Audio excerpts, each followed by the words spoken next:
അള്ളാഹുവിനെ കാണാൻ ആഗ്രഹിക്കുന്നവർ അമൽ ചെയ്യട്ടെ, സ്വർഗം വേണമെന്നുള്ളവർ അമൽ ചെയ്യട്ടെ. സ്വർഗത്തിൽ കടക്കാൻ നല്ല അമൽ കൊണ്ട് സാധിക്കും. സ്വർഗം എന്നല്ല പറഞ്ഞത്, ഖാലിദീന ഫീഹാ അബദൻ, ശാശ്വതമായി ആ സ്വർഗത്തിൽ കടക്കണം. അല്ലാഹു തൗഫീഖ് തരട്ടെ. എന്ത് വേണം? നല്ല സുഹൃതം അനുഷ്ഠിക്കണം, നന്മകൾ പെരുപ്പിക്കണം. അവരെ രക്ഷപ്പെടുകയുള്ളൂ. അവരെ ഇനി അങ്ങോട്ടുള്ള ജീവിതത്തിൽ രക്ഷപ്പെടുകയുള്ളൂ.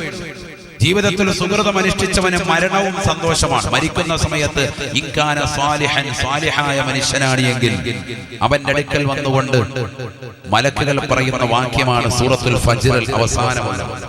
സാലിഹായ മനുഷ്യനാണെങ്കിൽ അവനോട് പറയും, എന്ത് പറയും? യാ അയ്യതുഹൻ നഫ്സുൽ മുത്മഇന്ന ഇർജിഇ ഇലാ റബ്ബികി റാളിയതൻ മർദിയ ഫദ്ഖുലി ഫീ ഇബാദി വദ്ഖുലി ജന്നതി. അല്ലയോ ശാന്തി പൂണ്ടതായ ആത്മാവേ, അല്ലയോ ശാന്തി അടഞ്ഞതാകുന്ന ആത്മാവേ, നീ എന്നിലേക്ക് തിരിച്ചു മടങ്ങണേ. നിന്നെ കൊണ്ട് നീ സംതൃപ്തിപ്പെട്ടവനാണ് അല്ലാഹു. നീ അല്ലാഹുവിനെ കൊണ്ടും സംതൃപ്തിപ്പെട്ട നിലയ്ക്ക് റബ്ബിലേക്ക് മടങ്ങണേ, മടങ്ങണേ. ഫദ്ഖുലി ഫീ ഇബാദി വദ്ഖുലി ജന്നതി. എന്റെ ദാസന്മാരിൽ നീ പ്രവേശിക്കണേ, പ്രവേശിക്കണേ.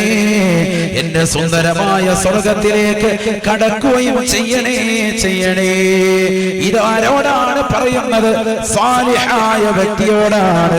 ജീവിതത്തിൽ സുഹൃതം അനുഷ്ഠിച്ചവരോട് മലക്കുകൾ മുഖേന പറയപ്പെടുന്ന വചനമാണിതെന്ന് വിശുദ്ധമായ ഖുർആൻ.